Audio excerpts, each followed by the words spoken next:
2차 전지도 마찬가지 플로우였습니다. 미국이라던가 유럽연합 이런 쪽 가면 우리나라 땅의 100배예요. 다 들어가죠. 거기에 안 들어가는 게 없을 거예요. 인공지능, AI에다가 자율주행 같은 것들도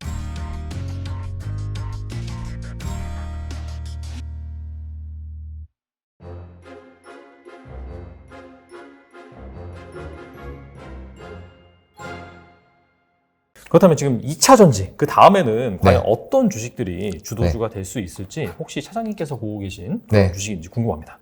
저는 항상 말씀드리는 건 똑같아요.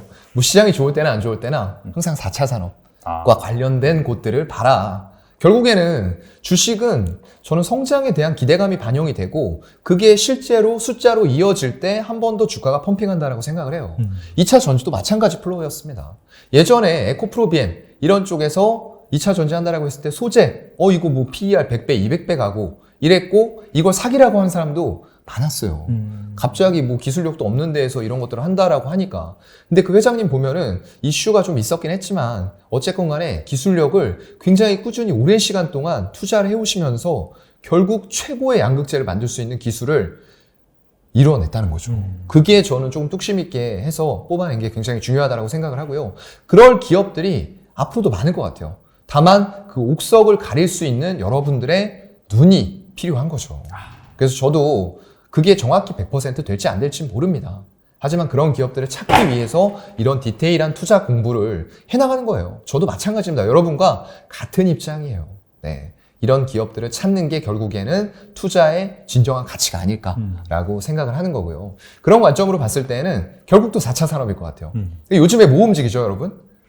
4차 산업의 가장 기반이 되는 통신 쪽 어디 움직이고 있죠? 5G가 또 움직이고 있잖아요. 네. 이런 것들이 결국에는 우리나라에서 빠르게 전 세계에서 처음으로 5G 상용화했어요. 근데 이거 가짜 5G예요. 28GHz 대 영역이 완벽하게 깔린 게 아니고 얼마 전에 지금 주파수 문제로 인해서 하나 회수해 갔잖아요. 또. 맞아요. 네. 말을 안 들으니까요. 약속 안 지키니까요. 여러분. 이러면 안 됩니다. 대기업들. 왜 약속했던 거 안 지키고 소비자들에게 소송을 하게 만듭니까? 애초에 주파수 할당 받아갈 때 여러분들이 한다라고 했던 건 지키셔야죠. 약속을. 근데 전체 3사 통신사를 놓고 봐도 진짜 28GHz 대 영역의 기지국은 1% 정도밖에 설치가 안 됐어요. 그럼 100대 설치한다고 했는데 한 대 한 겁니다. 네. 1억 대 한다고 했으면 100만 대밖에 안 한 거죠. 이렇게 약속을 안 지키는데 주파수 당연히 회수해 가야죠. 좀 잘한 결정이다라고 보고요. 여러분 비용이 많이 들어가는 건 알겠는데 그래도 약속한 부분들 주파수 받아갈 때 했던 부분은 꼭 지키셔야 된다. 소비자들을 기만하지 말라라는 말씀을 꼭 드리고 싶고요. 그래서 통신사 쪽은 사실 이렇게 비용이 많이 들어가요. 왜냐하면 기지국 하나 이거 설치하는데 대당 거의 한 1,000만 원 넘어갑니다. 그렇다 보니까 이거 영토의 문제거든요, 여러분. 그러면 우리나라 땅덩이 그렇게 크지 않아요. 미국이라던가 유럽연합 이런 쪽 가면 우리나라 땅의 100배예요. 그럼 우리나라에 설치했어야 될 기지국에 100배를 설치해야지 진짜 5G가 깔린다는 거예요. 엄청나게 많은 비용이 들어가겠죠. 그렇다 보니까 제가 볼 땐 미국이라던가 유럽, 일본 뭐 어느 지역을 막론하고 그쪽에서도 그만큼의 기지국 약속했던 만큼 못할 거예요. 어떻게 약속을 할지 모르겠지만. 그래서 이런 것들이 결국엔 보완이 된다는 거죠. 기지국을 조금 우리가 계획했던 것보다 뜨문뜨문 설치하고 중간에 빌딩에는 뭐를 넣죠? 인빌딩 중계기. 그렇다 보니까 최근에 뭐가 많이 올라왔죠? 솔리드. 그런 기업들이 건물 내부에 들어가는 중간 역할을 해주는 중계기를 설치를 해요.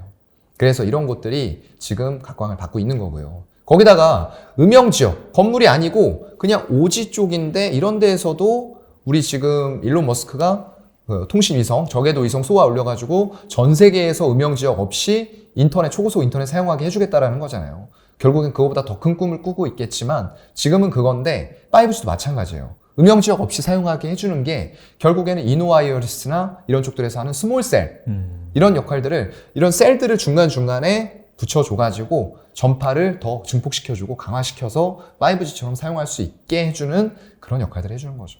그래서 지금은 그런 것들이 올라가는 거고요. 그래도 가장 기본적으로는 KMW입니다. 네, KMW가 기지국을 하는 업체고요. 네. 거기다가 에이스테크 이런 업체들은 지금 좀 재무구조상으로는 여러분들 문제 많아요.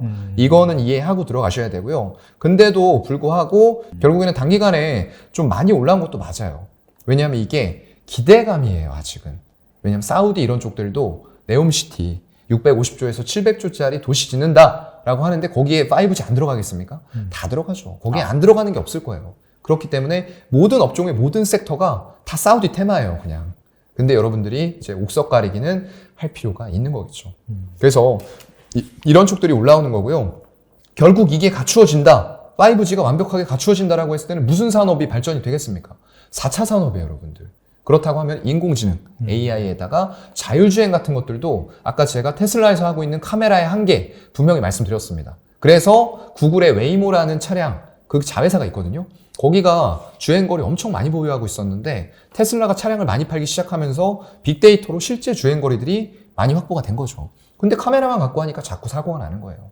그래서 주행거리를 더 많이 볼 수 있고 예측할 수 있는 레이더, 라이다 이런 부품들이 차량으로 들어와야 되는 겁니다. 근데 단가는 올라가겠죠. 그래서 이런 것들을 얼마나 소형화시키고 차량 내에 탑재하고 가격을 낮춰서 양산할 수 있느냐가 결국은 자율주행의 핵심이에요, 여러분들. 네. 카메라 렌즈가 보는 건 인간의 눈과 크게 차이 없어요. 그리고 날씨나 이런 것들의 카메라가 영향을 엄청 많이 받습니다. 레이더나 라이다는 그렇지 않아요. 라이다 같은 경우에는 지금 500m에서 1km 앞의 상황을 주고받으면서 여기에서 또 5G 구축이 중요한 게 단순히 그걸 받는 건 소용없어요. 커넥티드 카가 돼서 그런 것들을 서로 쌍방에서 원활하게 커뮤니케이션이 돼서 이런 앞의 상황이 발생되고 있어 라고 하면서 또 AI가 차량 내에 탑재되면서 반응해가지고 최적의 운전을 할 수 있게 해주는 게 5단계 자율주행이에요. 근데 지금 5단계 자율주행 아직 시간 필요하다 이런 얘기 나오고 있거든요. 그만큼 이게 이 내부에다가 차량에다가 자율주행만 한다고 되는 게 아니라는 거예요. 5G망이 필수적으로 구축이 돼서 위성과 함께 이런 앞의 상황들을 쭉 보고 종합적인 판단이 결국엔 로봇 자율주행 이런 것들에 의해서 내려져야지만 완벽한 자율주행이 된다는 거죠. 거기다가 또 사물 인터넷도 마찬가지예요. 결국에는 다 연결해 주는 거죠. 그리고 삼성이나 LG전자 이런 쪽들에서 하고 있는 게 이제 로봇 같은 것들을 1인 1가구 이런 얘기 나오잖아요. 그런 것도 결국에 마찬가지입니다. 지금 이미 팔려있는 가전제품 이런 것들을 전부 다 스마트폰이라던가 이런 집안의 내부 인터넷, 와이파이 이런 거에다 연결을 시키는 거예요. 그래서 로봇이 전부 다 가사일하고 할 수 있는 환경들을 만들어주고 싶은 거죠. 그래서 이게 서비스 로봇인데 결국에는 로봇, 서비스, 자율주행 이런 것들이 다 별개가 아니다라는 말씀을 저는 드리고 싶은 거예요. 전부 다 한 묶음이에요. 한 세트. 그래서 어느 곳에서나 이런 것들을 빼놓고 너 로봇이니까 로봇만 해. 이거 아니라는 거예요. 아마존이나 이런 데 물류창고에 있는 로봇들이 RFID 태그 인식하고 최적의 경로로 자율주행 해가지고 가서 들고 이런 것들이 전부 다 같이 묶여있다는 거죠. 사물 인터넷도 묶여있고요. 그래서 여러분들은 4차 산업을 보실 때 개별 영역으로 절대 보시면 안 됩니다.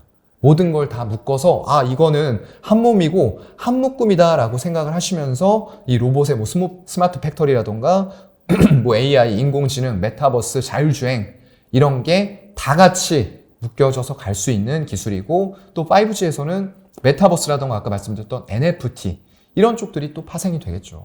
그래서 그런 것들도 전부 다 한 몸이고 그래서 저는 지금 당장 이 경기 침체나 둔화 상황들이 해결이 바로 될 거라고 보는 건 아니에요. 네. 물론 그건 아닙니다.